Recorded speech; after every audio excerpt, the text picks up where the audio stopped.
The African Collection at the University of Birmingham is made up of around 2,000 pieces of art and artefacts collected over the last 120 years or so, and it celebrates cultural traditions and artistic expression through a range of media. The core of the collection was collected by John Danford when he worked for the British Council and lived in Ibadan in the 1950s. It found its home at the University of Ibadan until 1964, when it came to the University of Birmingham as a resource for teaching and research in the newly founded Centre for West African Studies. It's grown through further commissions and gifts and is a world-class quality resource, drawing interest from researchers and galleries around the globe. The majority of material in the African collection was produced in the 20th century, with John Danford and other donors commissioning and purchasing art from artists and makers. Largely rooted in Nigeria and Ghana, the most prevalent communities associated with the collection are Yoruba, Hausa and Asante. But the collection has links with 36 different ethno-linguistic groups from across Africa and beyond.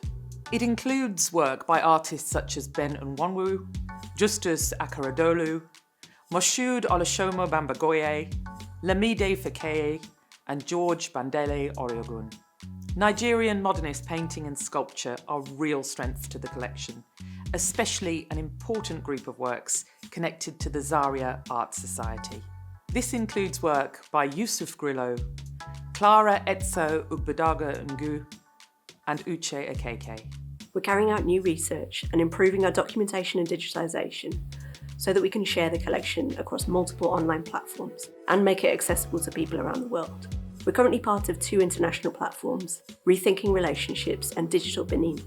We're also working with some great local partners to explore how we engage local communities with these collections. Together with Birmingham Museums Trust, we're developing shared approaches for working on our collections with Birmingham's African diaspora communities.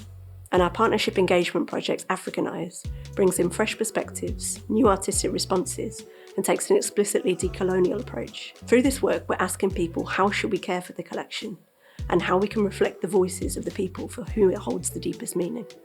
Africanise is an ongoing project which has been a great opportunity for the university collections, part of University of Birmingham, to collaborate with local arts organisations and of course inviting audiences and communities to respond with their own interpretation of the African collection.